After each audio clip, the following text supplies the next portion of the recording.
こんにちは。今回は大手 A 市場新王宮の魅力を紹介します。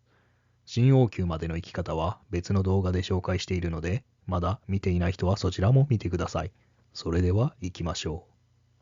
まずは入り口入ってすぐのエリア。入り口の門をくぐると、早速秦の時代にタイムスリップしたかのような景色が広がります。この広場の左側にあるのが兵士たちの訓練場。どんなものがあるか見てみましょう。ドラマや映画で見たことがある秦国の旗。太鼓、訓練に使う道具や城門を突破する道具などを間近で見ることができます。次はこの広場を進んだ先の大きな門。ここをくぐるとまず現れるのは、左右に伸びる高い壁に囲まれた通路。人の身長と比べてもかなり高いことがわかります。大迫力のこの通路は陳情令の撮影にも使われています。通路の真ん中には腰があり、実際に座って記念写真を撮ることもできます。この通路を横切るように進むと、次に見えるのは、新王宮の中でもひときわ目立つこの建物。この建物の左側には長い廊下やステージ、城門などがあり、右側には階段に作られたステージがあります。時間が合えばここで子供たちに授業をしているようなイベントを見ることができます。その様子を少しだけどうぞ。下面呢，就让我们一起来共同欣赏、学习一下礼仪之邦手语操。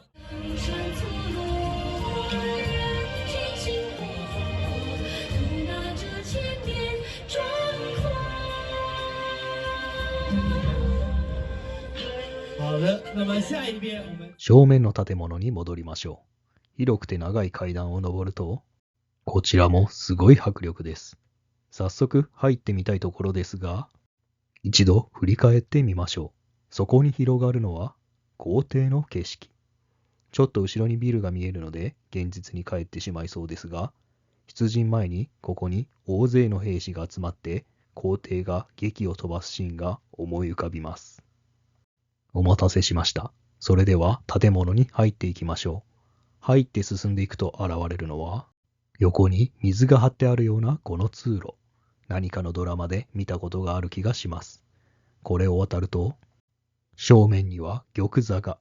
残念ながら自由に座っていいわけではないようです。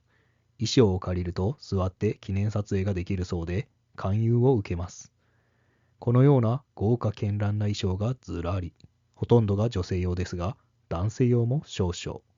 ちなみに、ここで衣装を借りない人も1人50元、約1000円で記念撮影ができるようです。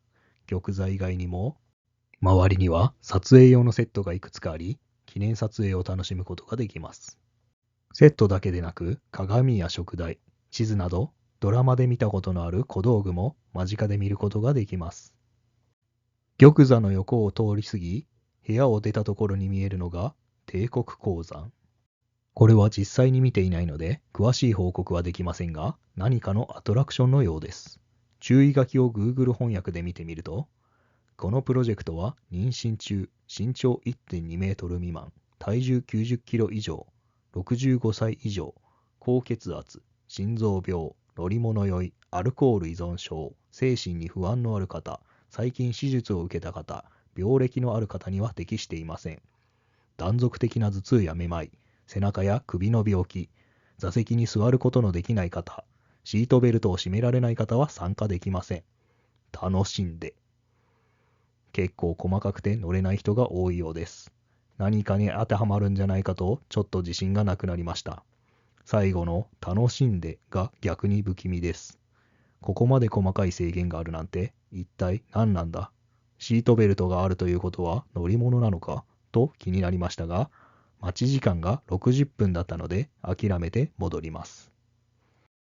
次に向かうのはメインの建物の右側のエリア。この辺りの通路には武器が飾ってあり、武器の博物館のような展示がある場所もありました。映画やドラマの一部に出てきそうなセットの部屋もあり、ここで撮影されたドラマミーユエについての説明などもありました。次はメイン建物の左側のエリア。ここにはドラマ計4年、半家のあの特徴的な通路があります。ドラマを見ていたのでテンションが上がります。その隣には陳情令の性質も、すごい組み合わせです。すぐ近くには馬車の座席のようなものが、これはベンチとして使えるようです。さらに進むと、弓や銃の体験コーナーが。弓は手作り感がありますが、銃はなぜかマシンガン風。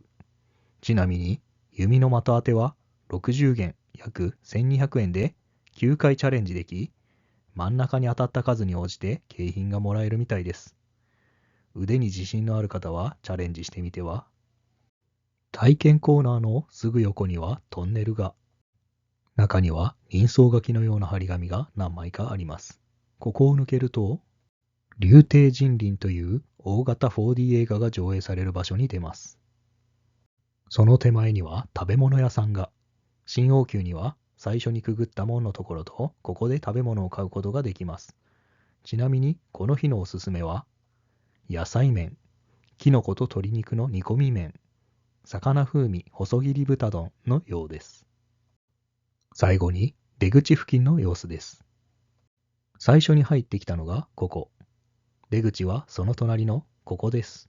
出口近くの壁には、俳優やここで撮影された作品の展示があり、有名人の手形も実際に触ることができます。皆さんの好きな俳優の手形もあるかもしれません。私はタン・イエンさんの手形を見つけて、最後にいい思い出ができました。出口はお土産屋さんを通ってから出るシステムになっています。旅の記念やお土産を探してみるのもいいですね。私はお酒は飲みませんが、ドラマに出てきそうなお酒を買おうかちょっと迷いました。以上、まだまだ伝えきれない部分も多いですが、新王宮の魅力でした。追加情報やご意見、ご質問などがあればコメントしていただけると嬉しいです。それでは皆さんの旅のお供に、D ラボチャンネルでした。